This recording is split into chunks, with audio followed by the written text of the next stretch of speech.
You can measure the size of an elephant. You can clock the speed of a cheetah, but you can't quantify the heart of a kings, queens, and in-betweens. Welcome to Dr. Boxing Talk. Stream starts now. The champ is here! The champ is here! The champ is here! The champ is here! The champ is here! The champ is here! The champ is here! The champ is here! If I tell you I'm good, probably you will say I'm boasting. But if I tell you I'm no good, you know one line.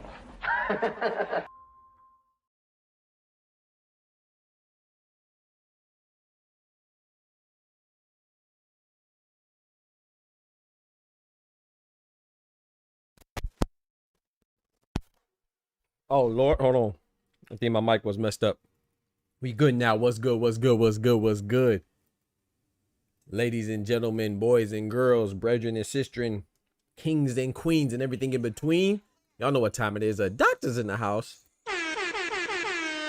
Let's get to it, man. Let's get to it this morning, man. You know what I'm saying? Don't forget to smack that like button if you haven't done so already. You know, appreciate y'all joining me on this Wednesday morning, man. Hump day. You feel me? Let's go ahead and hit this roll call, man. We got some amazing people in the chat right now. Let's go ahead and hit this roll call, man. Hold on, let me turn my camera on. There we go. We good now. We got my brother, big member, mi hermano carnal, my PIC, which is partner in crime.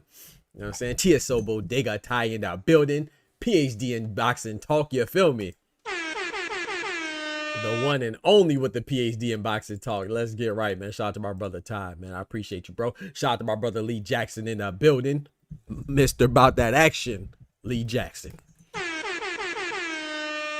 We got the one that knows the biz, aka Boxing Wiz, in the building. Let's get right, man. Let's get right, man. So, yeah, some things to talk about, man. We have some things to chop it up about, man. Appreciate y'all joining me on this Wednesday. You know, we switching up the live schedule. You know, we doing Monday, Wednesday, and Friday. Monday at 7 p.m. Eastern Standard Time. Wednesday at 10:30 a.m. Eastern Standard Time, which is today. And then Friday at 7 p.m. again, Eastern Standard Time. And, of course, we do every fight night, whether it's a fight night or a fight morning, you know, because it's fight night in America. Typically on Saturdays, but if it pops up on a Friday, we in there. If it pops up on a Tuesday early in the morning while you're yawning, we got the club going up like on a Tuesday, like McConan and Drake, you know what I'm saying, when we in Japan with it. So it don't matter where we at, man. We gonna be on even on a Sunday in the UK. We on, man. We got Fredo for life, my guy, in the building. What it do, man? Shout out to Fredo, man. We started off a little rough, but my boy keep coming through, man, and I appreciate it, man. I just see sometimes it's a misunderstanding. We be talking, you know, it is what it is, man. But shout out to you. But before we get started, you know we are dropping Doc's Corner, man. Doc's Corner issue number 4, man. Issue number 4 is on the way, man. So before you get too comfortable on Twitter listening to the nonsense, before you get too accustomed to hearing all the hype and the narratives that are being pushed because somebody doesn't like a fighter and they have a personal vendetta, man, go ahead and check out Doc's Corner, man. Doc's Corner is fire. It's a newsletter, you know what I'm saying? If you rock with real breakdowns or real gems are in the newsletter written by yours truly every Wednesday. Yes, that means today I drop Doc's Corner issue, and we talk about boxing IQ. We talk about setting traps, timing, strategy, and all the stuff that I don't really dive deep into on YouTube, you know what I'm saying? Check it out. It's written by yours truly. docscorner.beehive.com. The link is in the chat right now. And the next episode is dropping at 12 p.m. Eastern Standard Time. You see what I'm saying? So get it in, man. Written by yours truly. I'm sure you would enjoy it. It's a free newsletter weekly. Tighten up and get right, man. But yeah, let's get right to this boxing talk, man. We have a lot of stuff to talk about, man. We have stuff to talk about as far as Terence Crawford goes, stuff to talk about as far as Janibek goes, stuff to talk about as far as Subriel Matias goes. I'm talking about a whole lot of weight divisions, man. That's junior welterweight, gosh dang, 140 for Subriel Matias. We got middleweight 160 for Janibek, 168 super middleweight for Terence Bud Crawford. You know what I'm saying? So before we get to all that, let's go ahead and say our prayers, man. Now that we finish the intro, go ahead and thanks the Most High. So please join me and bow your heads.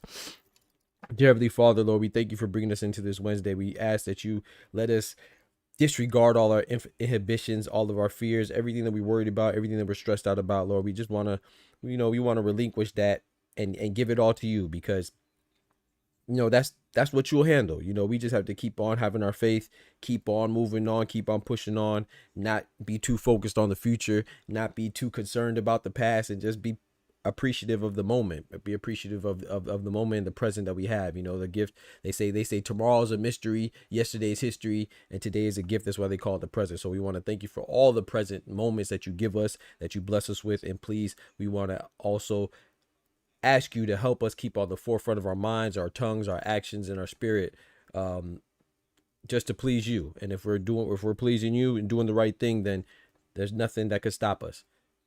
Through Jesus' name. Amen. Amen. Amen. And before we get to it, also, too, I want to thank everybody, man. I want to thank all the members, every single member that renews their membership. If you do it on stream, I usually fire up the notification for you. But if you do it off stream, then of course I don't see it. So, but I want to say that it's not unnoticed, man. So thank you to all the members on the channel, man. It keeps us going and growing, and everybody that contributes in the super chats and cash apps and everything, man. Thank you. But let's get right to it, man. Usyk. We're gonna start off with Usyk, man, at the heavyweight division. Alexander Usyk. He called out Deontay Wilder. A lot of people don't like it, man. A lot of people like Deontay Wilder. I'm not mad at it, man. I'm a Deontay Wilder fan. I rock with Bomb Squad. I'm definitely a Usyk fan. To me, all the top 3 fighters right now is number 1, Terence Bud Crawford, an all-time great. Number 2 is Alexander Usyk, an all-time great. Number 3, Nadia Inoue, an all-time great, in my personal opinion. You know what I'm saying? That's just my order, how it is currently. Sometimes they swap and interchange, but really they're all interchangeable. Well, not to me. I think Terence Bud Crawford solidified as number 1. But if you want to put Usyk number 1, Inoue number 2, Bud 3, or Inoue number 1 and Usyk number 3 and Bud 2, whatever, it's just those 3 are definitively at the top. To me, Crawford beating Cinnamon is solidified him as a top, as a bona fide number 1 in my personal opinion. But we have to do for the heavyweight division. Usyk, obviously, he vacated his WBO belt. And a lot of people are like, oh, is he ducking Wardley? Ducking Wardley? Like, come on, bro. You really think Usyk is ducking anybody? And if he's ducking somebody, it's gonna be Wardley? You dumbass. Like, we gotta stop it, man. Usyk has done everything. There's no ducking for Bud. There's no ducking for Usyk. Inoue was different because he was ordered to fight MJ Akhmadaliev. If he was ducking until he actually fought him, and he whooped him, shot to him. So there's not really any ducking for those 3 phenomenal fighters, And the reason why some people say that he was ducking MJ, myself included, was because MJ was ordered by the WBA officially, right? He was a mandatory that was ordered. So, and for like 2 years before Inoue actually fought him. So, but shout out to him, he actually fought him. He took a little time to do so, but he beat him. So Usyk vacated his belt against Fabio Wardley, and he's calling out Deontay Wilder. And I think that's the bigger fight. You got to understand, these guys are at the precipice of their careers, right? So Terence Crawford, speaking of Terence Crawford and Usyk, they're at the precipice of their career. And from now on, every fight that they have, they should exercise their right to prize fighting, because that's what boxing is. It's a sweet science, hit and don't get hit, you know, also prize fighting amongst other things, right? So they should go for the most lucrative opportunities right now. They're at the end of their careers. They don't really have anything else to prove. They don't have anything else to prove, you know. So Usyk letting go of the WBO belt because they want him to pay sanctioning fees and fight who they want him to fight, which is Fabio Wardley. I mean, tell me who has Fabio Wardley beat like that? There's probably only 2 people that you know that Fabio Wardley beat. Let's be honest, right? You probably know Joseph Parker, who was on that booger sugar, who was on cocaine. You know, shout out to Fabio Wardley for beating him. But then who else has he beat? Most recently, you probably know Frazier Clark, because Frazier Clark just lost to TKV. But like I said, he just lost to TKV, and Fabio Wardley fought him twice. You might say Justice Hooney, maybe, if you're really up on game like that. But Justice Hooney was beating him the whole time until he got that equalizer punching. I'm not knocking him. I'm just saying this is what it is. You're talking about Alexander Usyk. He wants to fight a guy like that is a high caliber, or was a high caliber opponent, somebody that has a big name and a big following like Fabio Wardley. Don't get me wrong, he's a good guy. I like him. He's very entertaining. But outside of the UK, how many people are really asking for Fabio Wardley like that? So I understand what Usyk's doing. Fabio Wardley is the better fight because Deontay Wilder is washed up. Let's face it, right? But the reason why I'm not mad at it, like other people are, to say, oh, Usyk is just picking on a washed up guy. Well, if you're Wilder and you're gonna continue fighting, then you might as well fight for all the marbles. You know what I'm saying? You shouldn't keep fighting for nothing. Like you fighting Tyrell Herndon's, like, who was that guy? You know what I'm saying? When I say Wilder's last fight, you're just gonna respond like this. Who the fuck is that guy? Who the fuck is that? You know damn well who I am. Who the fuck is that? So if you don't know who these guys are fighting, then but you're gonna keep fighting, it's gonna be as dangerous as it is. So I personally have always said that I think Deontay Wilder should pack it up. But who am I to tell a man who's been doing a job his whole life and something that he obviously has a passion for and something he could get paid handsomely? Who am I to tell them not to be ambitious? I mean, I'm ambitious myself. I'm chasing my dreams. So, you know what I'm saying? I would never tell somebody not to pursue what they want to do. But as somebody who is a fan of Deontay Wilder, every time he fights, I'm nervous. You know what I'm saying? Not whether he's going to win or not, just about him being healthy. But if he's going to fight, then you might as well fight the guy who will give you everything. You know what I'm saying? If he beats Alexander Usyk, which I don't think he will, but he'll get 3 of the 4 major belts, every single one except for the WBO, right? He'll have the IBF, WBA, WBC. So if you're going to keep fighting, you might as well go for the guy that is the most legacy, that brings the most legacy. And if you're Usyk, if there's nobody to fight, I mean, what you going to do? Fight Daniel Dubois again for the 3rd time? What you going to do? Fight Tyson Fury for a 3rd time? What you going to do? Fight Anthony Joshua for a 3rd time? Those are 3 guys that are at the top of the heavyweight division, which is crazy because Tyson Fury is retired, but he's still at the top of the division. Like, those are all trilogies, and he beat them all twice. You see what I'm saying? So who else would you want to fight? To me, the best fight for Usyk is Ajit Kabayel, but even Ajit Kabayel, he's having a homecoming against Niba, right? Or Niba, I don't know how you pronounce it, in Germany. He's going back to Germany to fight, and how many people are talking about that? So Ajit Kabayel, although Ajit is legit, I like him a lot, he's not a big name either. So if you're going to pick between Ajit Kabayel, Fabio Wardley, both unknown, people are talking about him fighting a 20-year-old in Moses Atama. That's how empty it is right now. You see what I'm saying? As far as a real threat to Usyk. So if you don't really have anybody that's seen as a real threat, you might as well go for a guy, give a guy opportunity to get paid in Deontay Wilder, and then also knock off a guy that was part of the last one of your generation as far as age goes and when y'all came up, even though in a different division because Usyk wasn't a heavyweight yet. But you might as well knock off the 3 kings, right? He already knocked off 2 of them, in Tyson Fury and AJ. The only one he's missing is Deontay Wilder. So as far as, do I think Deontay Wilder has a chance to beat him? Absolutely not. I think Usyk's going to smoke him. But if you're Wilder, you're going to keep fighting. You might as well try to get another belt. And if you're Usyk, you're going to keep fighting. You might as well get as much money as you can. So Wilder and Usyk would still be bigger than any other combination I named. The fight that I would like to see the most as far as competition would be Usyk and Kabayel. But nobody really thinks Kabayel, everybody would favor Usyk still, and you're not really going to make that much money. So, you know, Wilder, he always has a puncher's chance, but he hasn't been looking the same. So I'm saying it makes sense. I'm not saying that you have to like it, but I'm just saying I don't think Usyk is ducking anybody, and I don't think Usyk is picking on Wilder, even though it's going to look like he's picking on Wilder. And I think that Wilder wants an opportunity, and he got the opportunity, man. He's a legend. We see so many legends come out of nowhere and get title shots. We see guys that cheat get title shots. We see guys that haven't accomplished anything. Ryan Garcia, get title shots. We've seen guys that have been a habitual racist and get title shots. Ryan Garcia. We've seen guys that haven't fought in 4 or 5 years and come back at the age of 46 and get a title shot. Manny Pacquiao. So at least Deontay Wilder has a recent win to his name and then getting a title shot. So I don't have a problem with it at all, but don't think it's going to be competitive. Absolutely not. It ain't going to be competitive, but I don't have a problem with it. To me, there's nothing else to really talk to really pivot to. You see, that's why I don't have a problem with it. Let me hit the chat right now. Albert says, amen. Thank you, Lord. Yes, sir. Lord, hear our prayers. Amen. Amen. Big salute. Amen. Boxer Wiz. Boxer Wiz says Usyk negative 900. It gotta be, he might be negative a thou wow. You know, remember when Vegeta and Nappa would look at the power scouters in Dragon Ball Z? He's over 9,000. Yeah, Usyk he's minus 9,000. It's gonna be crazy.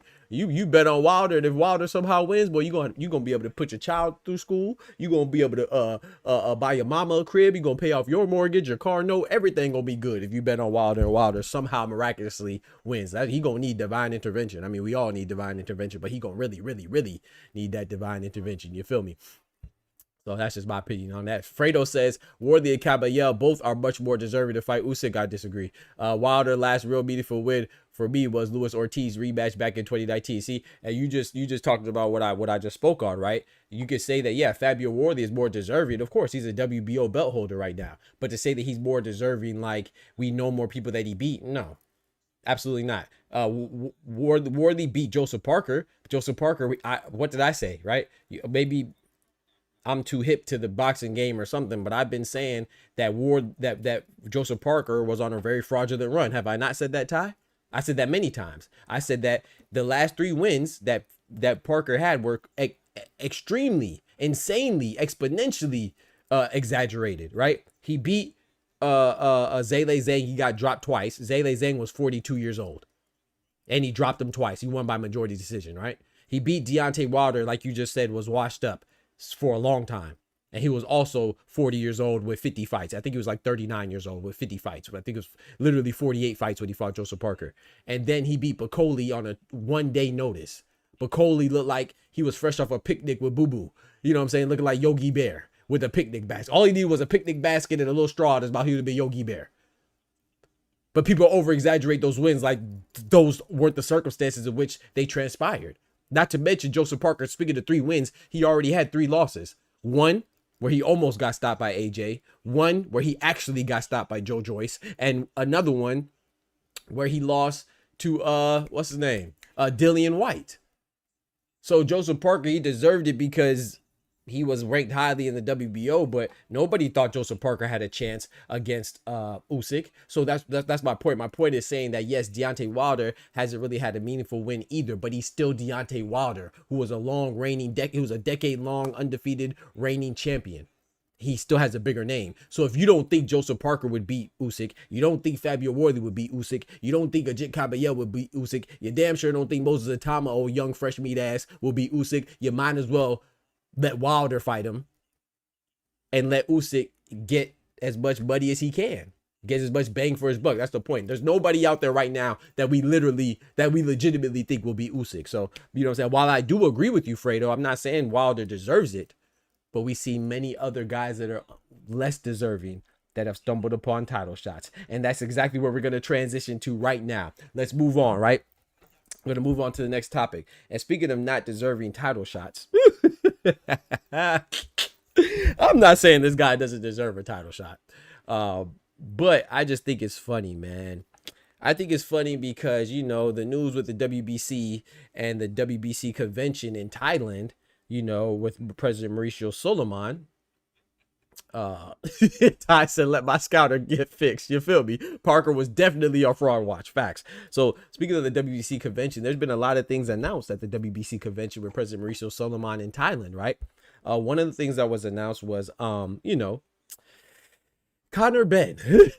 Speaking of people who don't deserve title shots, Fredo, Conor Benn has been called as the mandatory for the winner of Mario Barrios defend his WBC belt against Ryan Garcia, another guy who doesn't deserve a title shot, right? In addition to that, they also mentioned that Ben Whitaker has been ordered to fight Joshua Buatsi, right? And they also announced that, amongst other things, that Subriel Matias has been cleared to fight Dalton Smith to defend his WBC belt. I'm not mad at that, chat, because I'm a stickler for the rules. Yeah, I'll say it, bro. Call it what it is. I go by the rule book, man. Sometimes I will say, hey, this doesn't really make sense. Hey, this won't be really embraced by the public, but I like the rules because I'm aware of the rules. I don't mind entities, especially administrative entities like sanctioning bodies, like commissions, being abiding by their own, or adhering or abiding by their own rules. I don't mind it, but just be consistent. And WBC is not consistent. However, the New York State Athletic Commission is pretty consistent. And when I say that is because Subriel Matias tested positive for 0.085 nanograms per milliliter of ostarine. The allowable limit for ostarine applied by the designated by the New York State Athletic Commission is 0.1 nanograms per milliliter. So basic math, 0.085 is less than 0.1, right? It's 0.015 less than 0.1. So it is allowable to let him continue against his with his title defense against Dalton Smith. But I want to advise you all not to confuse being cleared with being clean, right? Those are they're very similar words, right? Clear and clean is only one letter difference. C-L-E-A-R for clear, C-L-E-A-N for clean, right? But they're not to be confused. Subriel Matias was not found innocent of not having PEDs in the system. Obviously, we know the substance that it was is ostarine, and we know the quantitative amount, which is 0.085. That could never change. He had it in the system. However, it is allowed because they deemed it, the New York State Athletic Commission, as they deemed it okay to have that low of an amount because it doesn't meet the threshold of 0.1. You know who did? Ryan Garcia. He exceeded the threshold by 60 times the allowable limit. Ryan Garcia tested positive for 6 nanograms per milliliter. 6. That is 60 times the allowable limit, which is 0.1 nanograms per milliliter. So anytime somebody says it was a trace amount, I want you to say that Dr. Boxing Talk thinks that they are you dumbass. Facts. They're just a dummy, because that means you're just saying whatever you hear, or you're just speaking on things you don't know. So why that's important is because Subriel Matias, it's not that it's okay to have the ostarine, it's just that it won't stop the fight from moving forward. Case in point, if you were innocent, right? If you were clean, right?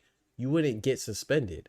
While he's not suspended, he is getting a year probation because of the ostarine that he had in his system.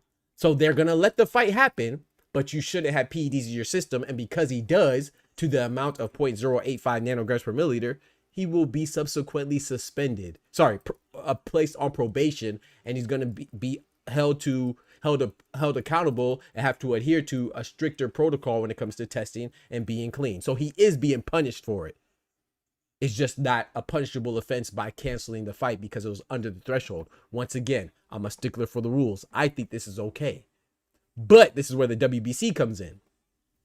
The WBC, President Mauricio Suleiman, are allowing Subriel Matias to keep his belt.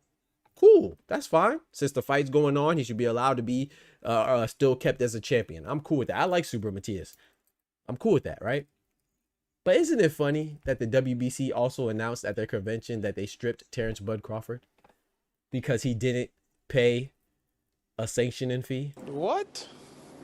Let me say that again. So they didn't strip Subriel Matias for testing positive, right? For a banned substance, ostarine, right? Because it was under a limit or whatever. They also granted Francisco Rodriguez an immediate rematch against Galal Yafai after he tested positive and cheated him, without any type of reprimand or penalty or punishment. Remember that? The only reason why they called off the immediate rematch that they ordered was because of the public outcry and blowback for it. So that's two PED poppers that didn't get punished, right? I'm not saying they should. I'm not saying they shouldn't. I'm just telling you the facts. Subriel Matias, he's still able to have his fight and keep his belt despite testing positive. Francisco Rodriguez was given an immediate rematch, was granted an immediate rematch, even though he's the one that tested positive, right? Oh, what about Conor Benn? They also announced at the convention, like I said before, Conor Benn, who's a PED popper as well, scrambling those eggs. Not only is he granted a title shot against the winner of Barrios and Ryan Garcia, he's also ranked Well, that's why he's getting a title shot, but he's ranked number 1 on top of that without fighting in the welterweight division. When's the last time he fought at 147? Peter Dobson wasn't even at 147 when he fought him. That's before both of the Eubank fights. So he hasn't fought at welterweight, but he's ranked number 1. Speaking of undeserving, right? You know, talking about Deontay Wilder, right? Let's talk about Ryan Garcia, the guy that he would be ordered to fight if Ryan Garcia wins, or Barrios if Barrios wins. Ryan Garcia tested positive, and he said some racist comments, right? He was suspended for his racism by the WBC. They re-enlisted him and gave him a title shot, even though he's coming off of a loss for another title shot with the WBA. Not to mention, he also tested positive for Osterine at 60 times the limit. So the WBC effectively didn't punish 5 guys in association with PEDs, but they stripped Terence Crawford for not paying sanctioning fees. You tell me what's the more strippable, what's the more punishable offense? Being on PEDs, being racist, and not winning anything, and not even fighting in the division, you know, or not paying a sanctioning fee for not even 3. It hasn't even been 3 months since he beat Canelo. It hasn't even been 3 months, chat. He beat Canelo in September. He just acquired the belt, but they stripped him. Remember, these are the same WBC sanctioned body that did not strip Canelo because Canelo was supposed to fight David Benavidez, but people don't realize that David Benavidez was never designated as the official mandatory. He was ranked number 1, but being ranked number 1 and being the ordered mandatory are 2 different things. They're not synonymous. So what does that tell you? That either tells you one or 2 things, right? It either tells you that the WBC is full of crap and they don't always adhere to the rules. They only do it when it's convenient, or it tells you that Canelo Benavidez was never the official mandatory for Canelo, like I've been telling people. Because if he was the official mandatory, wouldn't President Mauricio Suleiman strip Canelo if he wasn't abiding by their rules? Because when Dimitri Bivol didn't fight their mandatory and David Benavidez, they stripped him immediately. They stripped him with most haste. They stripped him urgently as hell, right?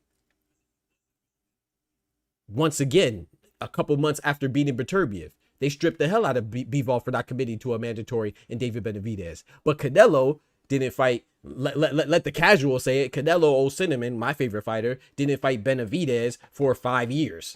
So you telling me that Mauricio Suleiman allowed this guy not to fight his mandatory for 5 years? It's obligatory for him to fight his mandatory to adhere to the obligations set by the WBC as their champion for their sanctioned body, and he did not do it, yet he wasn't stripped?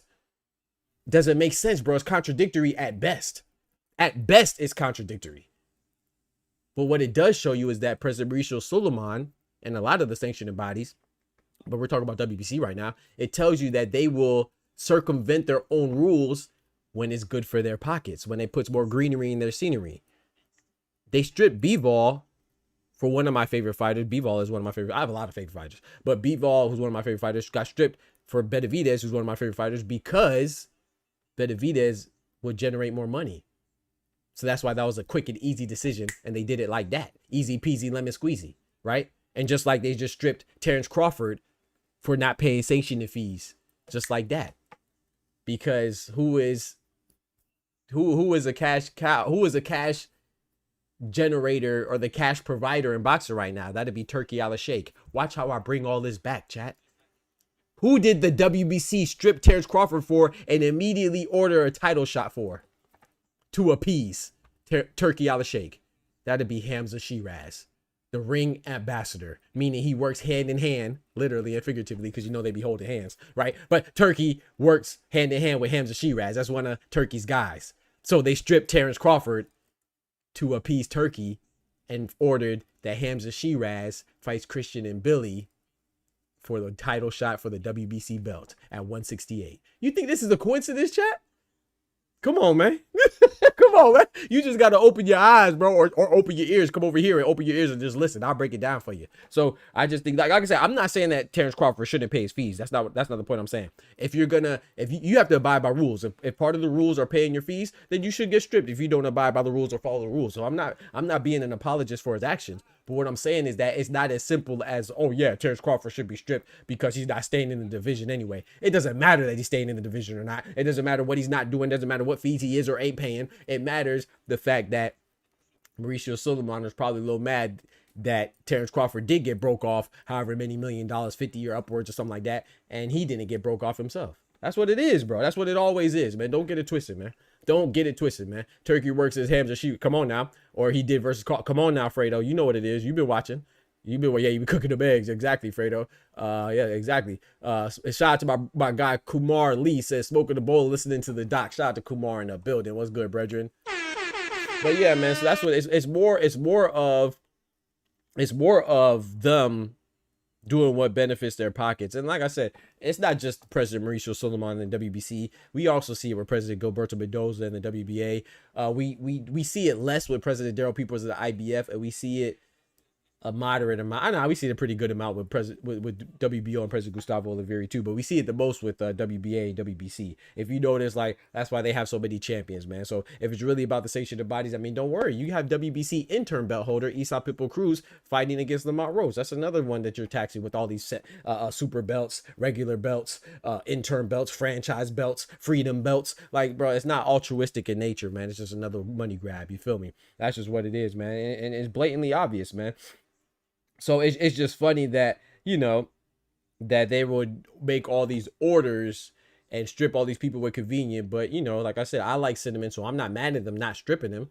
But they didn't strip him because, like I said, my guy's Canelo. So Canelo, as a face of boxing, you could do and therefore not do what you want, right? Or no, or don't want. And I wanted him to fight Benavidez. I love that fight. I'm not one of those guys that coddle their favorite fighters. Like, they're my favorite fighter because I think that you're the best, and I love when you prove it. So I always, you know me, I always want to send him in to fight Benavidez, just like I want Tank to fight Shakur. I pick a Tank to beat Shakur. I'm picking send him in to beat Benavidez, but I want to see those fights because it represents the best fighting the best. Now the Benavidez and Canelo fight is long gone. That ship has sailed. They're not even in the same division. However, you know, I will not say that Canelo was ducking him because he was never ordered. Because if he was ordered, according to Mauricio Suleiman, he would have been stripped for not following the rules because Bivol was ordered to fight Benavidez and he didn't do it and he got stripped in a month and a half. And then Terence Crawford broke another one of their rules by not coughing up the money for the sanctioned fees. He was stripped in a little bit over 2 months. So it's not just about following the rules, y'all. It's about what's good to put more greenery in their scenery. Everybody greedy, bro.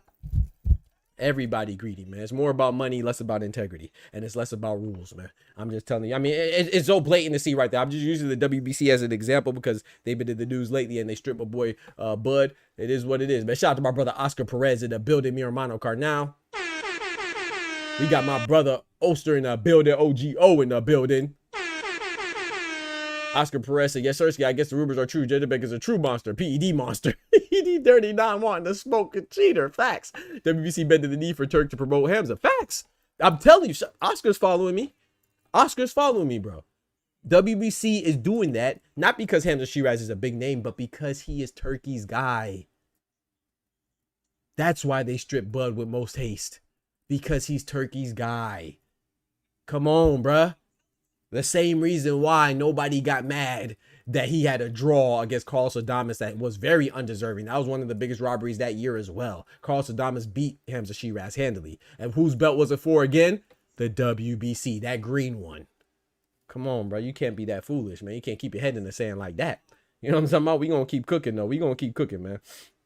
But yeah, man. So moving forward, I just think you just got to keep your eyes open for it, man. The politics of boxing is always there. It's not getting any better. I just think it's crazy that you would strip a fighter for some sanctioned fees and let other fighters fight missing sanctioned fees and missing mandatories and being racist and being dirty, popping with PEDs. And speaking of that too, man, it's crazy with boxing, right? With Janibek, right?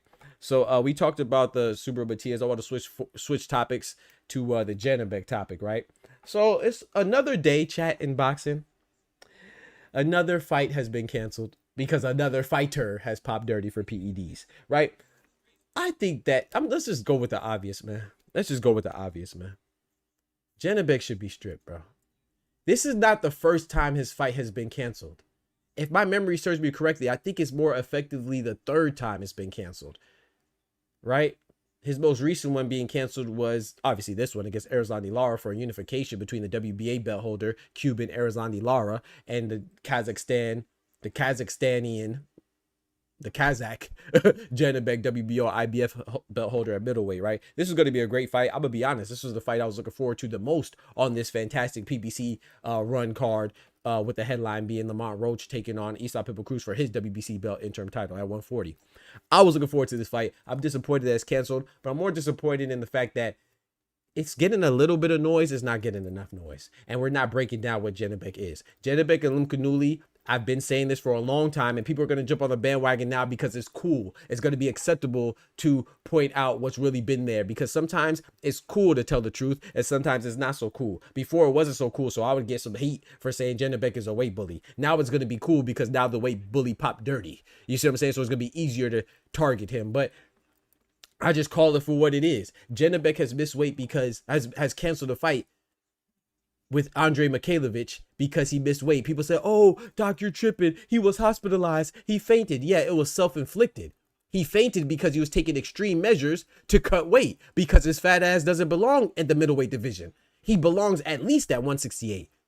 But when you're so, I guess you're so intent on being the more physically imposing person, which is really cowardly, which really means that you might be a boogeyman, but you're definitely a pussycat. Nigga, you's a bitch. It just shows that you don't want to fight guys that are comparable in size. You want to have an extreme, significant weight advantage. Now, I'm not saying that other fighters don't do that as well, but at least they make weight. They're not jeopardizing the fight, and they're not on PEDs. So when you say, oh, David Benavidez is a weight bully, Devin Haney is a weight bully, Lamont Roach is a weight bully, none of them have been on PEDs. And they make weight, and none of them have had, well, David Benavidez missed weight a couple times before, but that was a long time ago. That was long time ago those days. Stop bringing up old stuff. But I'm saying the majority of them, they don't cancel the fight. They don't miss weight, and they don't have a fight not even have it deteriorated. They don't have it eliminated, nor do they have it deteriorated. You see what I'm saying? He's done both. So he's tested positive. Excuse me. What's the name? Janibek has tested positive and has the Erislandy Lara unification fight canceled. The first fight was canceled because he was hospitalized because he was fainting because he was using extreme measures, dangerous measures to cut weight, right? That would be illegal by the BBBFC, but you know, he fainted because he was trying to cut weight drastically, right? That's why the fight was canceled. Then they had it reinstated. They revisited the fight and he beat Andre Mikhailovich, and now he's about to fight Erislandy Lara. Well, he fought Annual and Namasenge in between that, but he's about to fight Erislandy Lara, and the fight gets canceled because he was using a PED that does what? It does a lot of things. Like it reduces your endurance, reduces fatigue, increases your muscle recovery, right? But it also helps you cut weight more effectively. It also provides more oxygen in your blood. You see what I'm saying? So you can cut weight and do things more efficiently. So the PED that he used, one of the plethora effects was that it helps you cut weight. Doesn't that make sense for a guy who habitually missed weight and habitually struggled making weight? So the exact PED is called melodonium. So in addition to many things, like I said, reduces fatigue, improves your oxygen intake, it speeds up muscle recovery. It also helps you cut weight for a guy who's an habitual weight bully. So it's also funny that out of all the things that we see people get stripped for, like not fighting their mandatory in a timely fashion, not paying sanctioning fees, wouldn't you think it would be appropriate for Janibek, since he's a habitual weight bully, now he's a PED user, and he gets fights canceled in close proximity in his career? Don't you think it's appropriate that that guy be stripped? Why does he still have the WBO and IBF belt? Since Erislandy Lara is moving on and continuing his fight as a professional that he is, you see what I'm saying? As a consummate professional that he is, and the unprofessional that Janibek is, and the professional that Lara is, he's still having his fight against a new opponent in Johan Gonzalez. Excuse me. Last time I seen Johan Gonzalez, I think he fought Jonas Tellis, I think was the last time I seen him fight. And he lost to Jonas Tellis, but he has a win since then. He also lost to Jesus Ramos too, if I'm not mistaken. But Johan Gonzalez is a pretty good fighter. I believe he fights out of Venezuela. Don't quote me. But anyway, Lara's stepping up to fight him. And I say stepping up because he's fighting him on short notice. Johan Gonzalez is also stepping up, you know, because he's fighting on short notice and he didn't plan on having a fight. But Lara's also stepping up because, yes, he was in fighting shape because he was preparing for a fight, but he wasn't preparing for this guy. He could easily say, hey, I don't want to fight. But shout out to him, man. He's keeping the card going and he wants to fight. So I think that it's appropriate that the IBF strips Janibek and the WBO strips Janibek, and this fight moves forward as still a potential unification for Lara. Well, I guess a unification for all of them. You know what I'm saying? It'll be Johan Gonzalez has an opportunity to take the WBA belt from Lara and acquire the IBF and the WBO. And it allows Lara to effectively do what he was intended on doing and taking the WBO and IBF belts from Janibek. That should still move forward. That's Janibek's fault. So I don't think that he should be able to retain his belts. He should lose it because this is not the first or the second time that he has failed to uphold his obligations as a champion. And that is to be professional, right? I thought it was. So why is Lara, even though it doesn't seem like he's being penalized because he's having a replacement, he is being penalized because if he would have beat Janibek, he would be a 3-belt holder. Now he's just defending his WBA belt. So I think it's appropriate that the belts still be up for grabs. It'll just be that they're fighting kind of like who just did that? Who just did that, Ty? Michaela Mayer. Michaela Mayer just fought Mary Spencer, right? It was for Mary Spencer's 154-pound WBA belt, right? But they also had 2 vacant titles on the line, the WBC and the WBO. So Michaela Mayer, not only did she take Mary Spencer's WBA belt, but she also acquired the vacant WBC and WBO belts. Now she has 3 belts in one swoop. It's not her fault that there was no title holder there. So we've seen this stuff happen before. And the other belt holder for the women's is IBF champion O'Shea Jones at 154. So strip Janibek of his WBO and his IBF belt, make them vacant, and let this fight still be for 3 belts. Lara defended his WBA and the opportunity to grab Janibek's would be vacated IBF and WBO belts. I think that's fair, in my personal opinion. You know what I'm saying? Shout out to George, the last Patriot in the building. We got unity in the building. My brother, shout out to all the members, man. Thank you so much, man. Shout out to all the members. Oster says, what do you think about the TO and Shakur odds? I haven't looked at that yet. He said, only times PEDs are stressed if a black American fighter pops. Oh, hold on now. My boy Oster about to preach. Yeah. He said, only times PEDs are stressed is if a black American fighter pops. Yeah. Other than that, it's tight push under the rug. Yeah. Facts. Another 2 years of this shit, they going to start accepting PEDs on a certain level. Yeah. Yeah. Shout out to my brother. Yeah, like I said, I do I mean, I think that's a fair assessment. And I think that we should just make it even, man. You know what I'm saying? For whatever reason it is or it ain't, whether you agree or disagree with Oster, the fact is that they're not consistent with their verdicts. They're not consistent with their punishment. They're not consistent with taking it seriously in every case. I don't care if it's a woman that pops dirty. I don't care if it's a strawweight that pops dirty. I don't care if it's a popular fighter that pops dirty. I don't care if it's an accomplished fighter that pops dirty. I don't care if they never popped dirty before. I don't care if it's a black American, a white American, a brown American, a Mexican, Englishman, a Jamaican, a Japanese, a Ukrainian. If they pop dirty, they pop dirty, bro. They should be punished.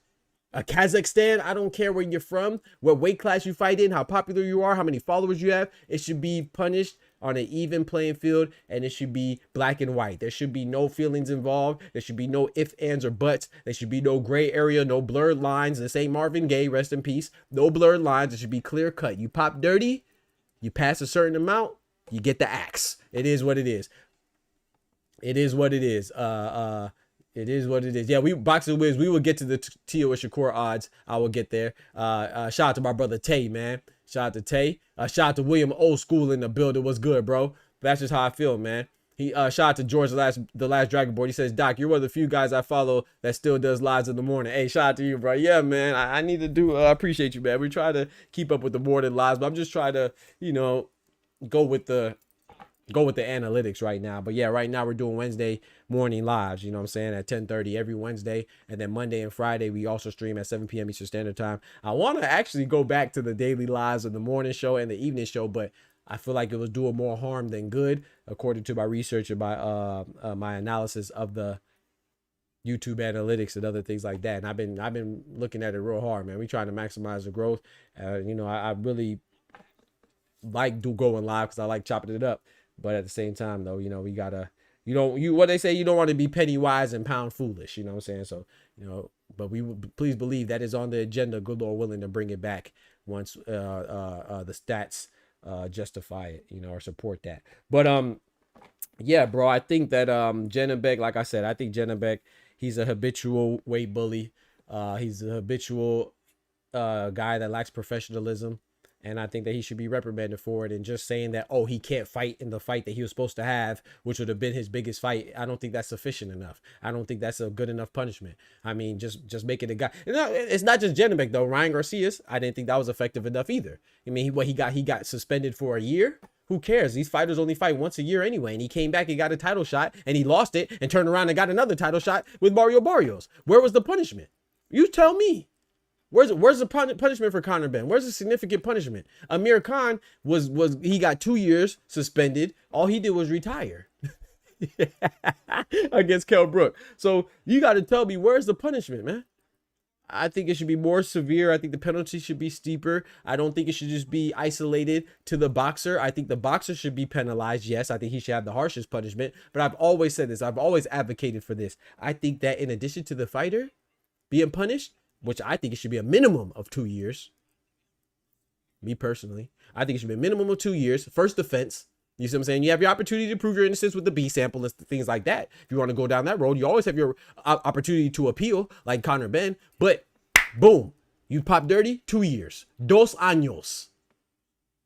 Not now, right now. Ahora mismo, until you're proven innocent. Because you can't say, oh, you're innocent to proven guilty. That works in the court of law. Yeah.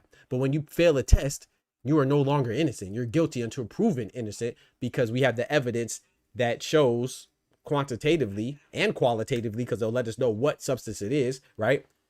What you did. So you are shady. So, and you say, oh, doc, what about contamination? Yes, yeah, contamination could happen. And it could be supplements that you're using or vitamins that you're using that you weren't aware had the banned substances in there. But it's not a solo team, right?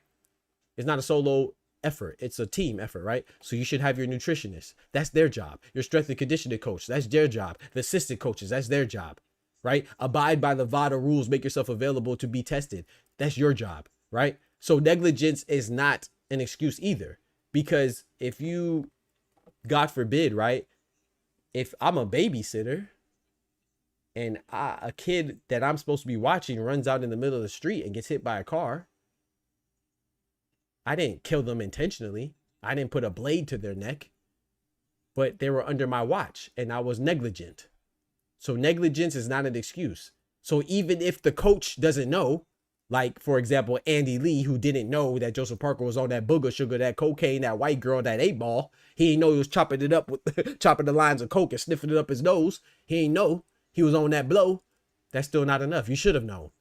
He's under your responsibility. So that's why I think the trainer should get reprimanded as well. Same thing I said about Derrick James. When Ryan Garcia missed weight and he was on PEDs, Derrick James should be punished as well. Same with Reynoso. When his fighters pop dirty, he should be punished as well.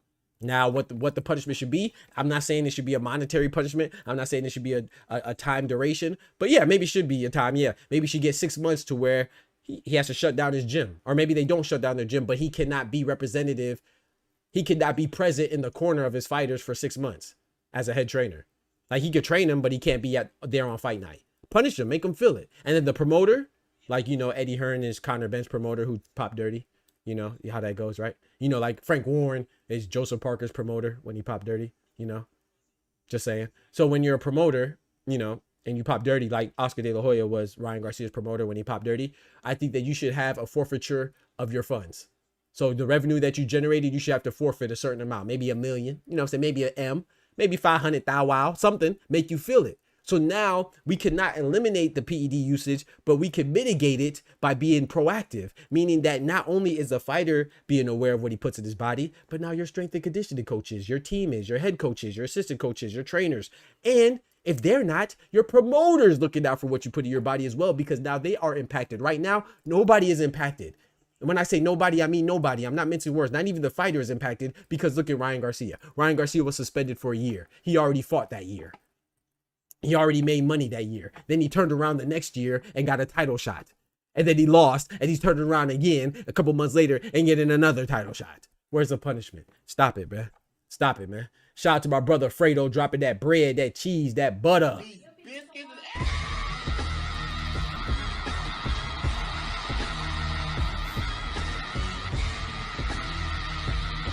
Thank you, my brother, for the $2 sticker, man. Thumbs up. Thank you, bro. Shout out to Fredo.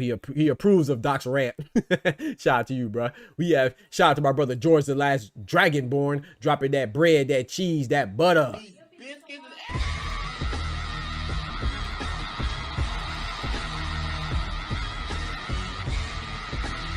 Yes, sir. Show some love with the super chat. Keeps us going and growing and keeps some lights on, man. Christmas around the corner. Got to give my family something. You know what I'm talking about? Shout out to y'all, man. I appreciate the contributions. Shout out to George, the last Dragonborn. He said Janibek's career is done. He was barely relevant. Right. So Janibek, you know, like I said, his best win was who? Denzel Bentley. His best win was who? Stephen Butler. His best win was who? NahmTalmBout. Who was his best win?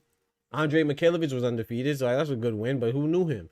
So the one time he was about to step up against a guy, Erislandy Lara, who's 42 years old, by the way. Let me say that again. The oldest champion in boxing, literally, not figuratively speaking. I'm not speaking in hyperbole. Hyperbole. He was literally the oldest champion. He was 42 years old. Damn. I'm sorry. And being 42 years old, the guy that's 10 years his junior, Janibek, he still tried to cheat him. How much of a scumbag are you? Where you are the unified champion, this is your first opportunity to get a name, and that name that you're getting, you're on some Joe Calzaghe stuff because you're fighting a guy well past his prime. See what I did there? Yeah, I had to throw a little stray at Joe Calzaghe. You're fighting a guy that's well past his prime, and you try to cheat him. You dirty bitch. I ain't gonna lie, bro. Janibek. That's all I gotta say about you. Nigga, you's a bitch. That's crazy, man. Shout out to y'all, man. I appreciate y'all rocking. Shout out to my brother Unity. He says, but Doc, that substance is something that Eastern Europeans have been using for years. Maria Sharapova tested positive for it too. Come on now, Unity. Shout out to Maria Sharapova. You know, she's pretty good. She wasn't, okay, so Maria Sharapova, shout out to, you know, I watch tennis. That's right up my alley. You know, I watch the tennis things, you know, shout out to Serena. You feel me? Shout out to Kim Kleisters. You know what I'm saying? Shout out to Venus. But, you know, shout out to the young ones too, you know what I'm saying? Coco Golf and all the good ones. But Maria Sharapova was good. But we all know Maria Sharapova was a little exaggerated because, you know, she had the look that people liked. I'm not going to put her, what's the one girl, right? What was the other girl that she was strictly, they just thought she was pretty? Anna Kournikova. She's not as bad as Anna Kournikova. Anna Kournikova was just what the general public and society thought was a pretty face, so they propped her up. She was not good. Anna Kournikova. Maria Sharapova was good though. At least she was good. But you're right though. Yeah, she tested positive for it too, man. Yeah, we got to start calling these things out, man. We got to start calling these things out. So shout out to Kendrick for that. Yeah, man. So I appreciate the super chats, man. He said, oh boy, irony incoming. That's okay. He can get this smoke too. I'm with it today. You know, you'll get this smoke. We gonna talk about it, man. So yeah, I think Janibek should be stripped. But yeah, I just think that the punishments for cheating should be more harsh. There should be more of a reprimand, harsher penalty, stricter penalty, and a penalty more frequently, and not have so many questions around these penalties. Shout out to my brother Al Booger in the building. Shout out to Al Booger. Pugilism says, established fighters like Buddy Canelo make the belts. Fighters make the belts. Belts don't make the fighters. Talk to them. Big facts. Let me read that again. My brother Pugilism is preaching to the choir right now. Everybody face forward in your pews. We got Pastor Pugilism approaching the pulpit. He said, established fighters like Buddy Canelo make the belts. Yeah. Fighters make the belts. Yeah. Belts don't make the fighters. Yeah. That's a fact. Fredo says Lara sitting down on his punches lately got Janibek shook. It gotta be. And I dropped a video on this, man. Like, a lot of people think that Janibek is a favorite, and he should be the favorite. Don't get, we're not crazy now, right? Janibek is and should be the favorite. He's a younger guy. He's a guy that's undefeated, and he has two of the 4 major belts, right? He has the IBF and the WBO, and he's considered, you know, he has a youth on his side, right? And he's a good fighter. How good, I think, is yet to be seen because, like I said, again, we don't know who his best win is. We don't know those guys. If you were walking in the middle of Costco or strolling through the park and you saw Stephen Butler, you wouldn't know who he was. If you saw Denzel Bentley, you wouldn't know who he was. If you saw NahmTalmBout, you wouldn't know who he was. Anyo Namasenge, you wouldn't know who he was. Andre Mikhailovich, you wouldn't know who he was. You see what I'm saying? I can keep going, right? You wouldn't recognize them because he fights guys that aren't known. So just as easy as I do think he's good, and I don't think he's proven. I'm sorry. I think he's proven that he's good. I don't think it's proven how good. And I think that this was an opportunity to kind of chip away at that curiosity of him maybe being overrated. Definitely not a boogeyman, right? So, but he failed to do that because, you know, his first major step up, he wants to have PEDs in the system and be another weight bully. You see what I'm saying? Shout out to Erislandy Lara, though. I say this all the time. I think Erislandy Lara, only reason why he's the underdog is because he's 42. It's the only reason. It's not old in life, right, on God's green earth, but it's older in the realm of being a top tier, highly performing professional athlete of any kind, especially in boxing. So when you're 42, we think that you're older. That's the only reason, because he's shared the ring with the guys that were those guys. He shared the ring with the face of boxing, Cinnamon. He only lost by split decision. He shared the ring with an undefeated Jared Swift Hurd, who was a champion. He only lost by split decision. He shared the ring with another one of my favorite fighters, Paul the Punisher Williams. He only lost by majority decision. So he has 3 losses, and all of them are by close decision. And in my personal opinion, you know, Cinnamon is my favorite fighter, right? Not just one of my favorite fighters. He is my favorite fighter. I have no problem telling you that when I scored that fight, I thought that Erislandy Lara beat him. That's how close the fight was. Now, I'm not saying that you have to think Lara beat him, but I'm telling you, I'm just showing you that's indicative of how close that fight was. He has split decision and majority decision losses. He has no unanimous decision losses. He has no TKO losses. He has no KO losses. He has no RTD losses. So all of his losses have a little, I ain't gonna say controversy. I'm not gonna say they're controversial, but it has a little, it wasn't that clear cut, you know what I'm saying, of a loss. So my point is saying that Erislandy Lara has better losses than Janibek has wins. Let me say that again. Erislandy Lara has better losses than Janibek has wins. Not to mention his wins, right? He has a win against Yuri Foreman, who's a former champion. He has a win against the former undefeated, only having 1 loss to Canelo Austin, no doubt Trout, who's a current champion in bare knuckle fighting. Right? He has a win against these guys, Alfredo Angulo, right? Alfredo Angulo. He has a draw against the recently deceased, contender, Vanes Matarosen. He has a draw against Brian Castano when he was undefeated as well. So he's a good fighter. He's a proven good fighter. Definitely the best that Janibek would have faced. Even his win against the older Danny Garcia. If Janibek would have beat that version of Danny Garcia, that would have been his best win. These are facts. And Erislandy Lara, shout out to Fredo, I believe he said it in the chat. Erislandy Lara has a newfound power, right? What's a testament to that newfound power? His last 4 fights, Lara has silently been silencing his opponents. He stopped all 4 of his last fights. His last 4 fights have ended in stoppage. Erislandy Lara's has. So if you count Lara out, if you want to, but I didn't. Now, like I said, I think the smart money was on Janibek, and it should be. But there might be a reason why he wanted to cheat. You feel me? You know what I'm talking about? Shout out to George, the last Dragonborn, dropping that bread, that cheese, that butter.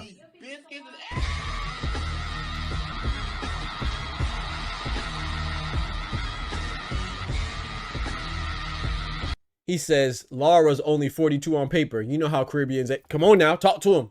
I'm Caribbean. You know what I'm saying? I'm in my late 30s. A lot of people don't believe that. But yeah, man, shout out to you. You're right. But I will say this too, George. He is 42 on paper. And you know Caribbeans age well. You know what I'm saying? Shout out to my Jamaicans, my Haitians, Dominicans, Cubans, everybody in the Caribbean. You know what I'm saying? Trinidadians, shout out to everybody. They do age well, generally speaking. But you know them Cubans, man. Our Cuban prejudice sister, they be 42 and they really be 55. You know what I'm talking about? Because they age well, they can pass. They be talking about they 18 and they really 35. You know what I'm talking about? So there's that as well. So he could be 42 on paper. He might be 55 on that real paper. You know what I'm talking about? So I don't know, man. I don't know. Shout out to Al Booker. Yeah, Al Booker says, yeah, Lara's probably 82. You feel me? Kendrick says, I think it's funny that they tried to drown out this PED news and Bud getting stripped, but we knew he was going to vacate anyways. Exactly. Shout out to, let me see if I miss it, man. I'm missing somebody. I'm bad. I'm trying to keep it going and keep us growing. You know what I'm saying? Good morning, everybody. Please smack that like button if you're just getting in. Please smack that like button. Ty says, damn. Hey, yo, man. Let's see. I missed something I want to talk on. I want to speak on something somebody said. Dang it, I lost it, man. Fredo says Lara was robbed terribly against Paul Williams. I was in LA. Oh yeah, I don't think he was robbed. It was a close fight though. He could have won that too. But to your point, right? To my point, the fact of the matter is all his losses were controversial. You could argue there's somebody out there, right? Shout out to Fredo. Fredo argues that Lara beat Paul Williams. A lot of people do.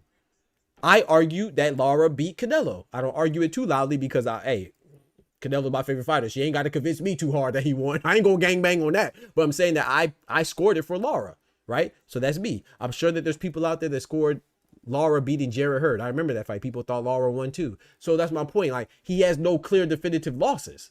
You see what I'm saying?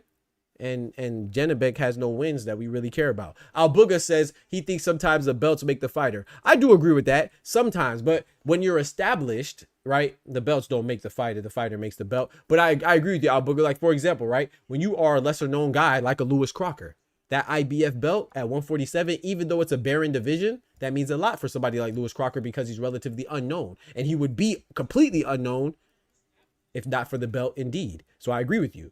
And same with Abdullah Mason, right? We knew about Abdullah Mason being a strong prospect. We knew about Sam Noakes, but the winner of that fight, obviously Abdullah Mason, his stock is going to increase. Same with Brian Norman. That put Brian Norman on the map when he beat Giovanni Santillan and became the interim WBO champion.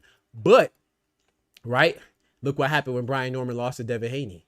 Oh, he was a fake champion. He was a bum, right? So he was basically a placeholder. As soon as Lewis Crocker loses, he's going to be a placeholder. They're going to say, oh, well, he was a bum. We didn't know who he was anyway. Rolly Romero, he's a WBA belt holder. Did anybody take him more seriously? So that goes back to pugilism's point. So while I do agree with you in circumstances, the belts are there to up your stock and raise your profile, yes.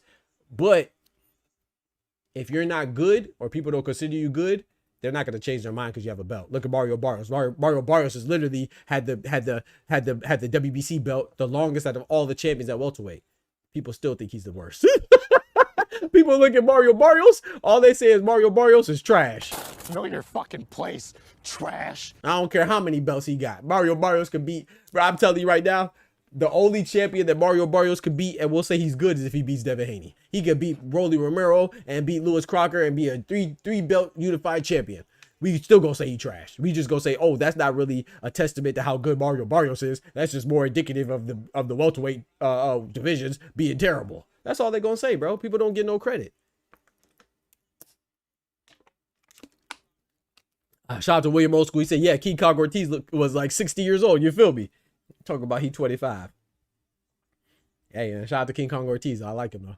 Shout out to King Kong Ortiz. Albuga says, careful giving guys credit for losses. Otherwise, we got to give my man Gabriel Rosa. No, he didn't just say that. This man, Albuga, said, careful giving guys credit for losses. Otherwise, we got to give my man Gabriel Rosado some love. Okay, look. Let me clear this up before we move on to the next topic. Shout out to Albuga. Albuga tried to be, he tried to be provocative in the chat, I see. He tried to get me riled up this morning, I see. Shout out to Gabriel Rosado. Shout out to my brother Albuga. I like Gabriel Rosado. He's a warrior. I respect anybody. Maybe because I box myself, only amateur, never professional, but I share the rings with some professionals, and you know, most notably Tavares Thundercloud, who was a former light heavyweight champion, shared the ring with Beterbiev. You know, he was out of Tallahassee. I boxed in Tallahassee just as an amateur. That's just some of the people that I've shared the ring with. Excuse me. Gabriel Rosado is good. Yeah, I know I'll book a troller. Gabriel, but I want to talk to this for everybody. I want to clear the air. I don't think Gabriel Rosado is. I don't dislike Gabriel Rosado. I respect him. However, I'm not gonna exaggerate his wins because people make it seem like, oh yeah, he only lost to great guys. Gabriel Rosado has like 18 losses, 17 losses, I think. All those guys weren't great. Yeah, Triple G was a good loss. That's not bad. You know what I'm saying? Yeah, there's a couple of people that he lost to because he's willing to fight people that weren't bad. All 17 of them things were, you know, let me show you something real quick. I'm gonna show you two guys. I'm gonna show you, and when you're Gabriel Rosado and you're talking trash about a guy who's way more accomplished than you, like I said, shout out to Albuga. I know he trolling, but I want to show you something real quick, chat. I want to show you something real quick. This is Gabriel Rosado. Oh, so I was right. He has 17 losses. Gabriel Rosado has 17 losses, right? His last fight was a victory against Vaughn Alexander. Vaughn Alexander was his record is 19-16, meaning Gabriel Rosado and Vaughn Alexander had less losses than Gabriel Rosado. Even when he lost to Gabriel Rosado, Vaughn Alexander, a guy that Janibek beat, by the way. Janibek also beat Vaughn Alexander, another guy that you'll walk by in Costco. No disrespect to Vaughn Alexander, but he has 17 losses. No one says, oh, Vaughn Alexander's a warrior. So if your calling card is that you get punched on, if that's your calling card, Gabriel Rosado, is that you get beat up, then I'm going to need you to put some respect on fighters like Devin Haney. because you're over here slandering guys that's the youngest undisputed champion in the male side of boxing in the 4-belt era. You can't do that, bro. Because we know you, not because you're good. We don't know you because you're a champion. We know you and respect you because you get beat up. That's effectively why we respect you. That's why I like you too, because he don't turn down no smoke. Shout out to Gabriel Rosado. I like him, but I'm not going to cap. I don't know Gabriel Rosado because he was a champion or he was beating up on people that was notable or he was doing things that were excelling in the sport. No, we know him because he participated. The same people that say, oh, I'm so sick of these participation trophies. That's exactly what Gabriel Rosado is famous for. He was in the Creed movie because he participated in boxing, not because he was a champion in boxing. These are just facts. These are just facts. It's like, what's my boy, Kendrick? Those of you that watch basketball, you know I like to make cross references in sports. What's my boy that got dunked on by DeAndre Jordan? And he was always getting crossed over by James Harden and getting a jump shot in his face. And Brandon Knight, was his name Brandon Knight? Shout out to Brandon Knight. He made millions. I like Brandon Knight. We don't know Brandon Knight for being an all-star. We don't know Brandon Knight for being an MVP caliber player. We don't know Brandon Knight because he was winning the dunk contest or rookie of the year or any other accolade. We don't know him because he was winning the 3-point contest or he's some super champion. We know him for being the shitty part of a highlight. You feel me? We know him as being the person that's in the highlight being victimized. That's Gabriel Rosado. He's the boxing Brandon Knight. Fuck out of here. Fuck out of here. We watch boxing over here. Shout out to Al Booker, though. Shout out to Al Booker. Shout out to Al Booker, though. I appreciate you. Appreciate you, man. I appreciate that alley-oop. You know what I'm talking about? I took the alley-oop, man. Al Booker hit me with a CP3 alley-oop. I had to come at Blake Griffin, that thing. Oster said, losing is winning for most fighters today because these boxers on some whole time. Motherfuckers had parade for losses. Yeah, Edgar Berlanga. Shout out to my guy, Edgar Berlanga, having a motorcade for losing to Canelo. And that's not crazy. Real crazy motherfuckers that went to the parade for a loser. Facts. Facts. It's our fault. It's our fault. Speaking of our fault, guess what the topic of the next issue is for Doc's Corner, the weekly newsletter? It's for overhyped fighters. And guess who's mentioned in there as an overhyped fighter? This for Al Booger.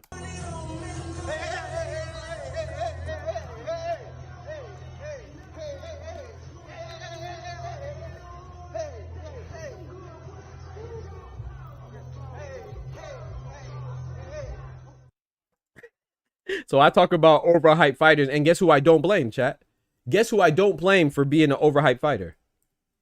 I'm not going to tell you. You got to check it in.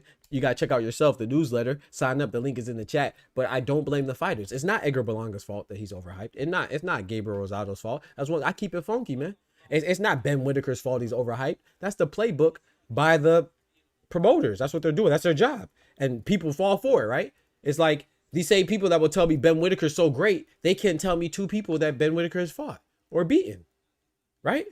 They say, oh, if I ask people to name 2 people that he fought, they would say, oh, Benjamin Gavazzi. Yeah, you only know him because he has the same first name as Ben Whitaker. They're both named Benjamin. That's easy. And then he just recently fought him a couple days ago. Yeah, he looked great, but who was Benjamin Gavazzi?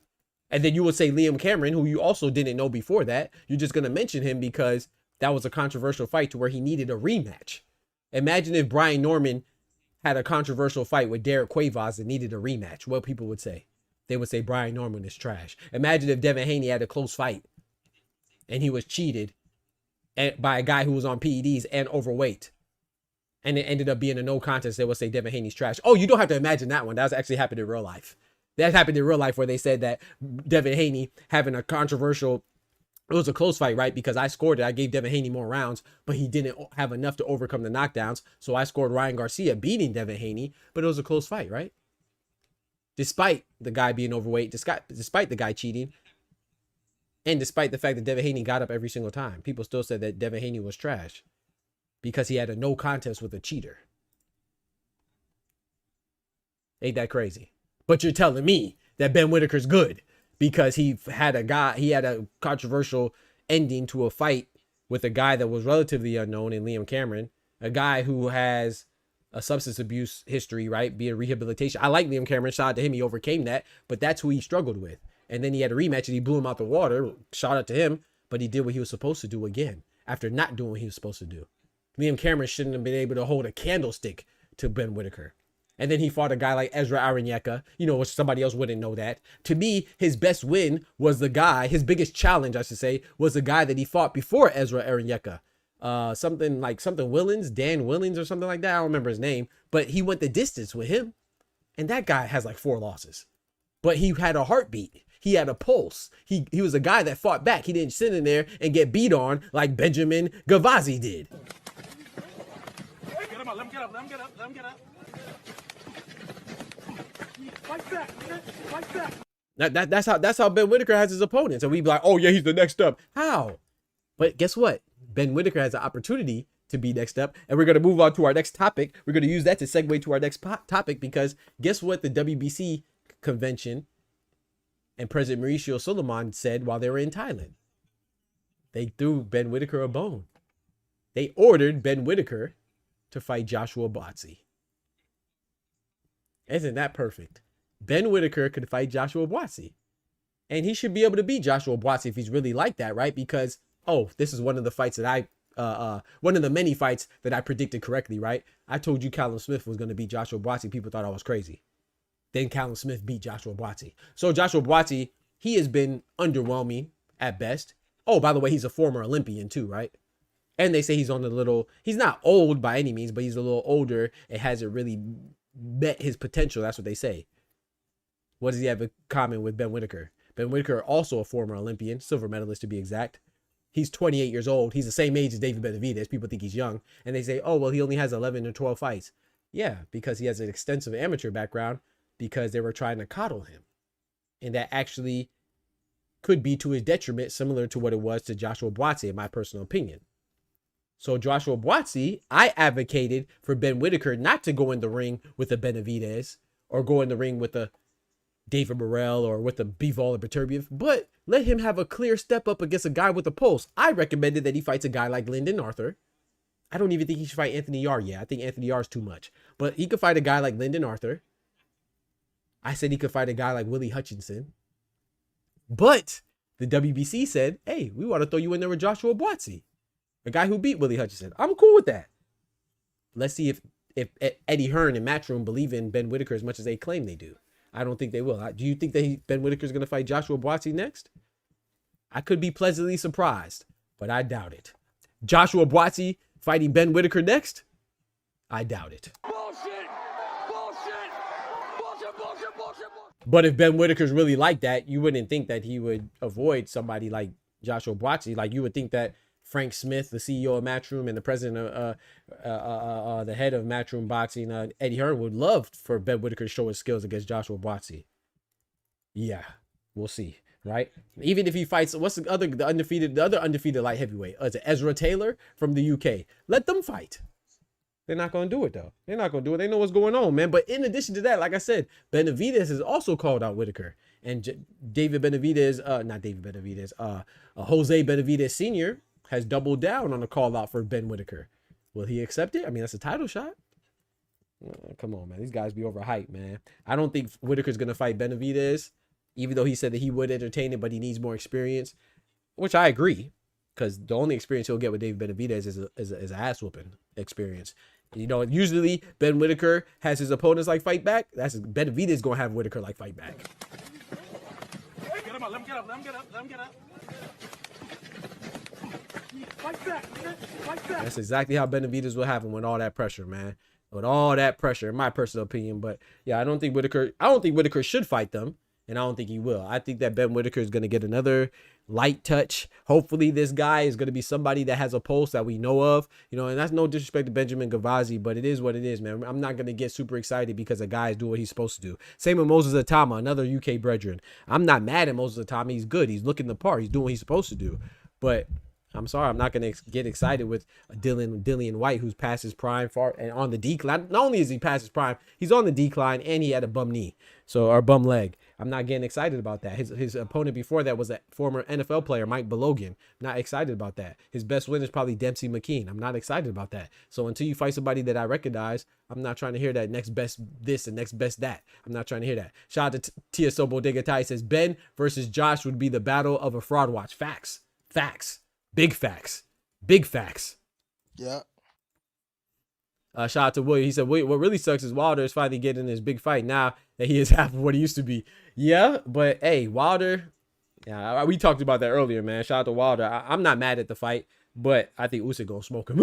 I think everybody in their right mind knows Usyk gonna smoke him. But I'm not mad at it, man. You gonna keep fighting, then you might as well go for the biggest fight you can. But yeah, I don't think Wilder should keep fighting. But if he's gonna keep fighting, who am I to tell a man not to chase his dreams? And you might as well go for the biggest fight. Why not? Shout out to Fredo. He says Whitaker not ready for Benavidez, Boatsy, Yard, Zach Parker, even Zach Parker. There you go. Shout out to Fredo, Lyndon Arthur, somebody like that. Right? I don't think he's ready for those guys either, though. You say he's definitely not ready for Benavidez, but I don't think he's ready for Boatsy. I don't think he's ready for Yard. I don't think he's Zach Parker. That'd be a very good fight, very dangerous fight. A lot of people thought Zach Parker won his last fight, right? Against Joshua Boatsy. I thought he was mostly running, coincidentally, but so I wasn't mad at him losing. But you could argue, you have a strong argument that Zach Parker beat Joshua Boatsy. But yeah, I don't think that if Zach Parker and Ben Whitaker fought tomorrow, I'm leaning towards Zach Parker. I'm leaning towards everybody you named over Ben Whitaker.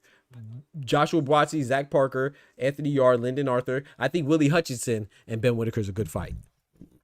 I think so. Shout out to Unity. He said if I'm Ben, I'm lining up. Or Berlanga. See if you can move up Berlanga. There you go. Shout out to Unity. If you could move up Edgar Berlanga to light heavyweight, which we know Edgar Berlanga could definitely make light heavyweight, that's a great fight. That's a great fight. You know what I'm saying? It's a name and it's better than Benjamin Gavazzi. So yeah, shout out to you. Yeah, I agree with that, Unity. You hit that one on the head. But is Edgar Berlanga willing to move up? I don't know. That's the thing. That's the thing, man. But yeah, man, that's the thing right there. For your listening pleasure, we are now on Spotify under Dr. Boxing Talk. The same thing on TikTok, Twitter, Instagram, Spotify, everything. Dr. Boxing Talk, man. Come rock with us. Yes, sir. Yes, ma'am. But yeah, what was I going to say? Switching topics now. I want to switch topics real quick to the next topic, man. And then we're going to open up the phone line shortly after that. I want to talk about Virgil Ortiz and Jerome Boots has had a back and forth. Shout out to Yes Indeed Boxing one time for the ladies. We got Yes Indeed Boxing in the building, big member in the building. I appreciate you so much. One time for the ladies. We're gonna talk about this. Virgil Ortiz and Jerome Boots they've had a public back and forth on Twitter again. I'm getting tired of it, man. And I'm not blaming Virgil Ortiz. I'm not blaming Jerome Boots If I was going to blame somebody, it would be Virgil Ortiz. Because they keep talking about, oh, well, you had an opportunity to say yes. You didn't say yes twice in the past. Who cares about the past? Let the past be the past, bro. We talking about Virgil Ortiz and Jerome Boots right now. Like I said, now. Right now. Ahora mismo. For my Spanish speakers in the chat. Virgil Ortiz, I like Virgil Ortiz. What's not to like, right? He's a good fighter. He says all the right things. But I'm just tired of him and his promoter, Oscar De La Hoya, who I like, but I'm talking about in reference to the Boots fight, and his manager, what's his manager name? Rick Meridian, right? They keep pump faking, man. They keep pump faking. Let's let the fight happen, man. You invited Boots into the ring. He was in the ring. Y'all had y'all little back and forth as far as the dialogue y'all shared. And let's have the fight, bro. But I think he's still faking, saying, oh, yeah, man, we offered you it then. We offered you it then. What about now, man?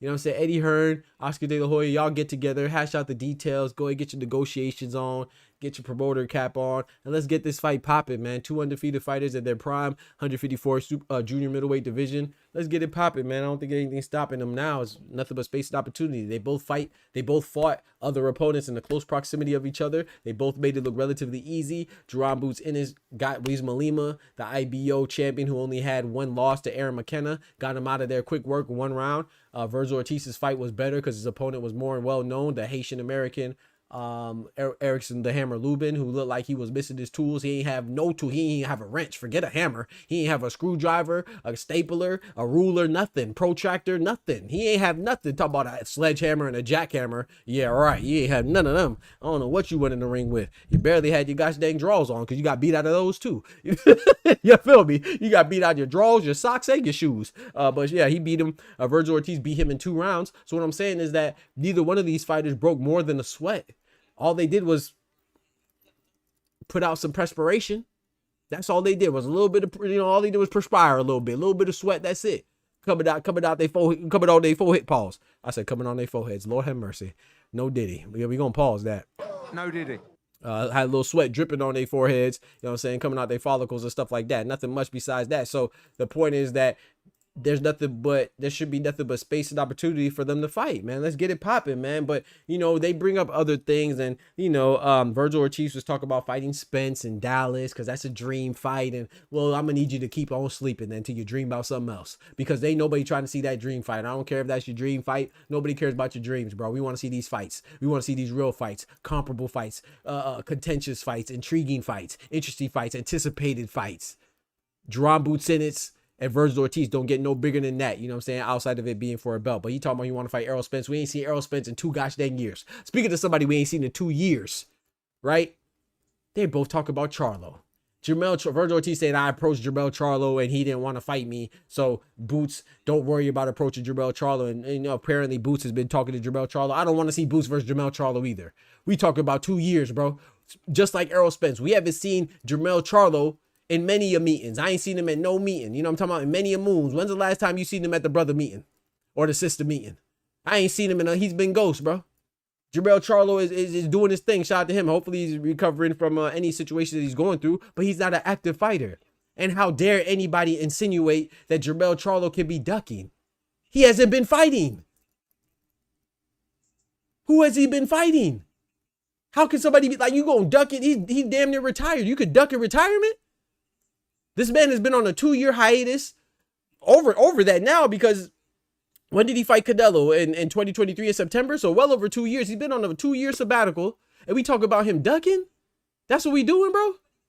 Come on, bro. Like, next thing you know, we gonna be ducking in death. A bitch gonna die, and they gonna say he's ducking posthumously. Like, come on, bro. Like, we gotta stop it, bro. Like, I'm not saying that Jermell Charlo is or isn't ducking. I don't know, but well, I am saying he's not ducking. I'm not saying he's willing to fight. He did make those little call outs where he made the little graphic utilizing ChatGPT of the giraffe who was symbolizing Fedora. He made a graphic with a boot symbolizing Jerome Butsinis. He made a graphic of a bulls, Texas bull symbolizing Virgil Ortiz, and he made a graphic of a shark symbolizing the big fish Errol Spence. Okay, he's talking about coming back, but I don't care about you talking about coming back. I want to see you when you're walking back. You know what I'm saying? I want a little less talk, little less grip, little more lip, or little less lip, little more grip. You know what I'm saying? Shout out to all about the Benjamins, man. We don't want to hear about you talking. I want to see you fighting. And if you do come back to fight, the last thing I want to do is see him thrown in the fire with Boots or Virgil. That's stupid. Why would that be your comeback fight? His brother just came back and fought Thomas Cornflake LaManna.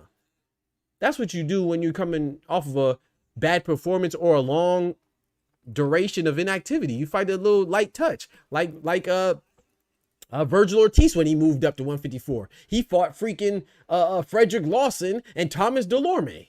Thomas Delorme, who he stopped in 1 round, but he already was stopped in 1 round by Jerome Butsinis. I think Virgil Ortiz was like his 6th loss or something like that. You know what I'm saying? Virgil Ortiz had 2 light touches back to back consecutively when he moved up to a new weight division. Right?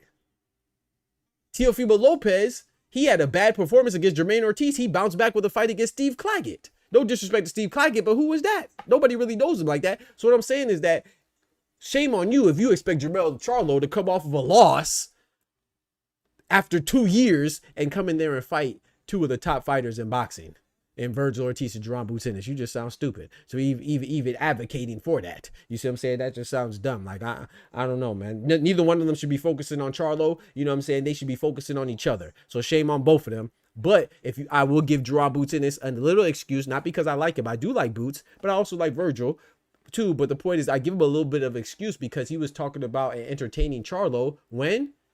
After Virgil Ortiz said that they weren't interested in Boots because they wanted to go after a dream fight in Errol Spence Jr. So then he went and tried to talk to Charlo because Charlo and Boots engaged in some back and forth live. When did this happen? When did they engage in the back and forth? You know, that little picture where they're talking mess to each other? Where is that at, chat? Where's the locale? What venue is it? It's at the Virgil fight because Boots pulled up because he's trying to fight Virgil. So that's why when I say I give him a little bit more grace than Virgil, because at least Boots has put forth the effort to fight Virgil. Because when he was entertaining fighting somebody else, it was at the Virgil fight. You see what I'm saying? So It is what it is, man. I just think it's crazy. But yeah, I don't think shame on anybody trying to imply that Subriel Charlo was ducking. I think that's nonsense. But I'm gonna show y'all just in case y'all don't think.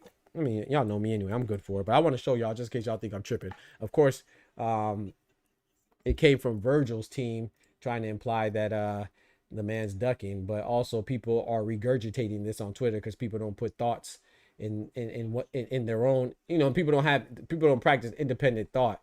They just say whatever somebody else says, especially if they like them. So this is what this person said. This guy.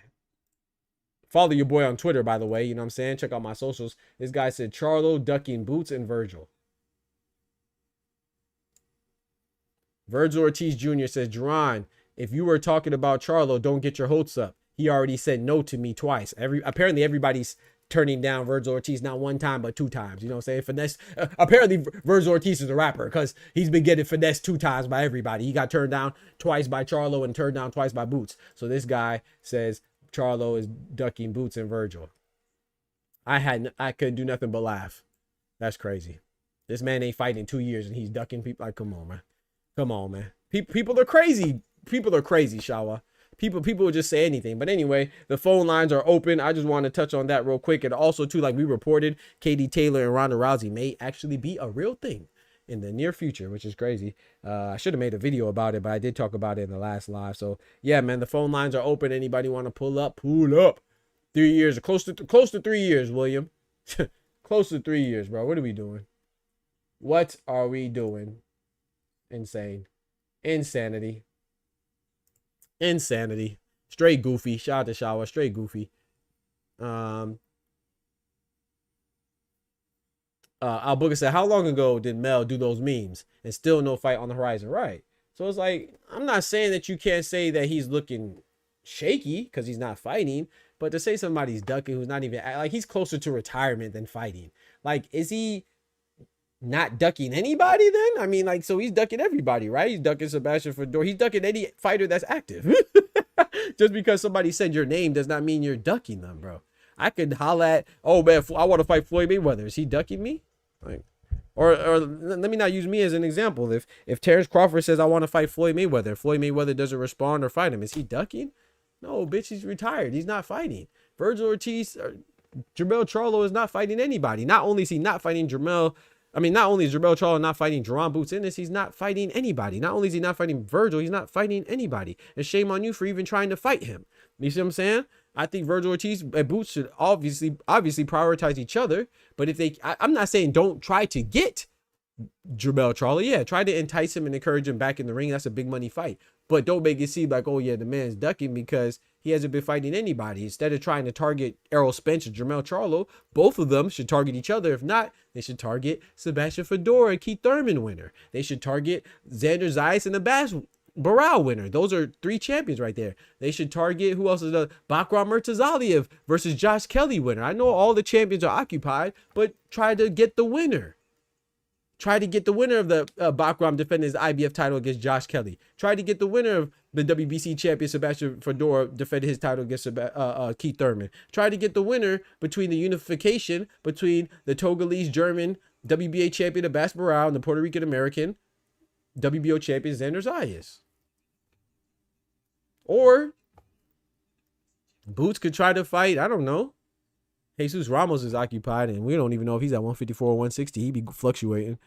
He's fighting Shane Mosley Jr. But try to fight, I guess Boots could fight Serhii Boachuk, Israel Madrimov. Virgil Ortiz already fought them, but he could fight, I don't know, somebody else. You know what I'm saying? Outside of the champions that I named. So there's a lot of guys there, man. A lot of guys hollering. But yeah, I just think that it's crazy to try to fight these guys, man. I think it's nuts. I think it's nuts, and I think it shows more about people not being serious, man. Gotta be serious, man. Gotta be serious, man. Shout out to Oster. Oster says Boots and Virgil not fighting. These motherfuckers gonna bullshit until they catch an Uber.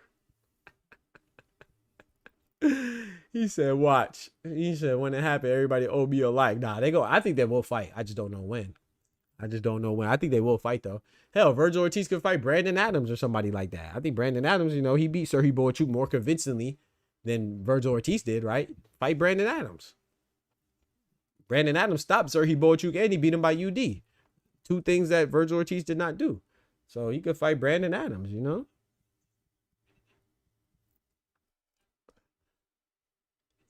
But yeah, man, I just think there's a lot of things, man. Shout out to Oscar Perez. Said, did we talk about Conor being mandatory? Yep, talked about that. I also talked about somebody came in here earlier. I saw their message, but I already talked about that.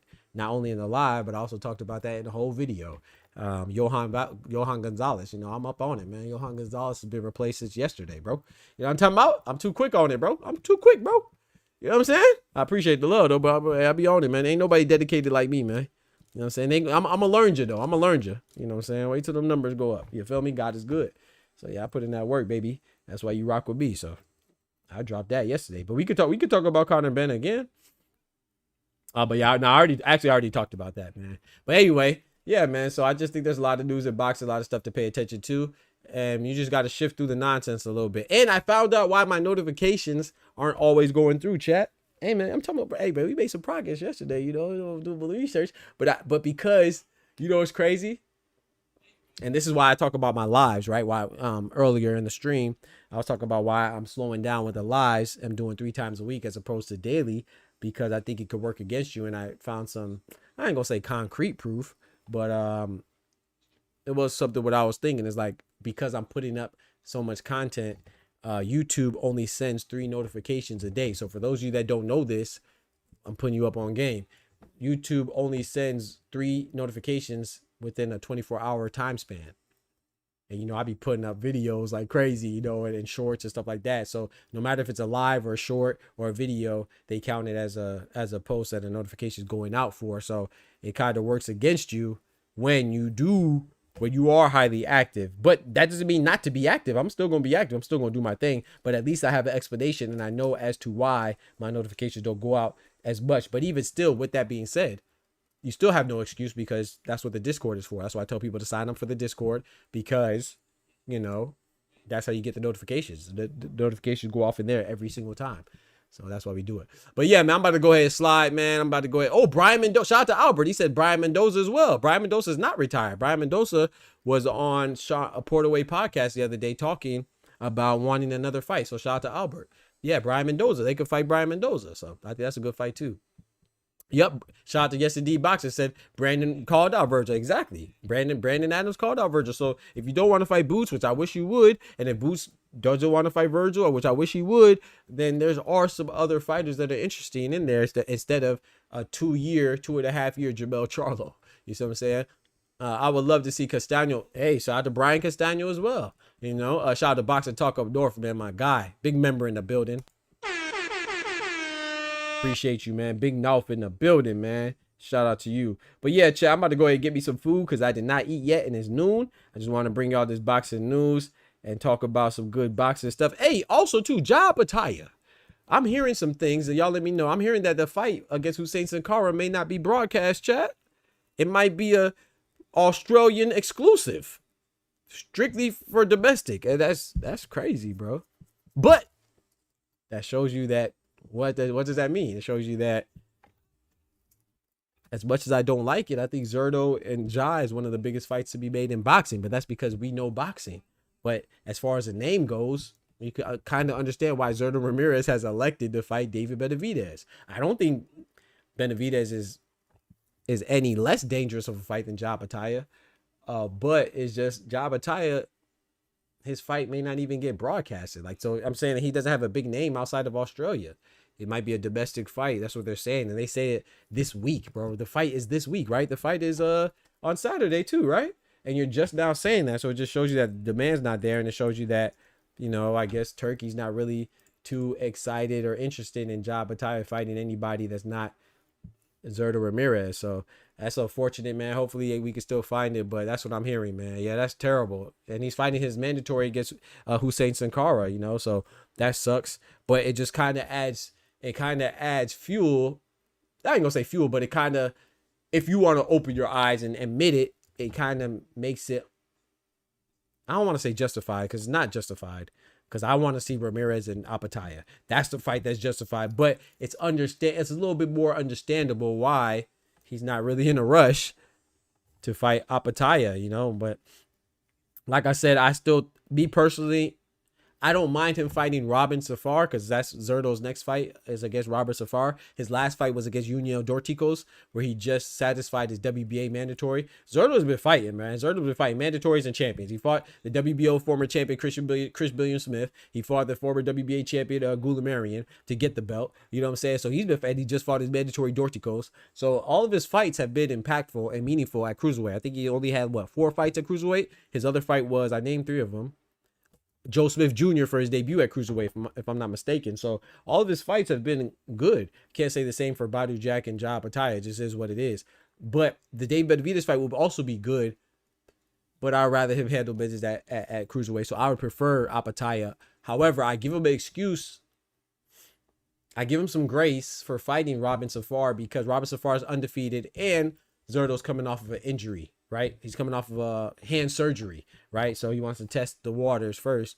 And if he wins, then he's going to go on to fight Benavidez, which I wish would be Apataya, but Benavidez and Ramirez, that's a big fight. And it's an exciting fight too. You have the Mexican-American David Benavidez, WBC light heavyweight champion, going against the Mexican cruiserweight WBA, WBO champion, Zerto Ramirez. But chat, that is it for me, man. Appreciate y'all rocking as always. Don't forget to check out Doc's Corner. You know what I'm saying? The newsletter, it just dropped, man. The new episode just dropped. It drops every Wednesday at 12 p.m. Be there or be square. And we give updates in there as well. It's a weekly newsletter that is free. You know what I'm saying? Hey, it may not be free all the time, but right now it's free for those that signed up early. This is the 4th issue, man. Let me know if you enjoy it or not. It just got released to your emails. Check your emails and check your spam folders as well because sometimes it gets sent to spam. I found this out due to Gmail. When they see a lot of pictures and stuff like that, where I put pictures in the newsletter and the way I formatted it, they might recognize it as spam or promotional content. So check your spam folder, check your promotion folder if you didn't get it. And I appreciate you rocking as always. Don't forget to share that with everybody. And yeah, man, I'll catch you on the flip side. Shout out to those that show some love in the super chats, man. Shout out to my guy Fredo with the $2, George for the $2, and George for the other $2 of the super chat, man. Appreciate that. Shout out to everybody that came through. Shout out to those that renew their memberships off the lives. I appreciate y'all. You know what I'm saying? Shout out to everybody that's a member and everybody hits the that just shows support, man. Don't forget to smack that like button, but most importantly, remember, with God we can do anything. Without God we're nothing. The doctor's out. Peace. Be on the lookout for new hot videos dropping all the daily later, man. I'll catch y'all on Friday for the next live at 7 p.m. Eastern Standard Time. Good Lord willing.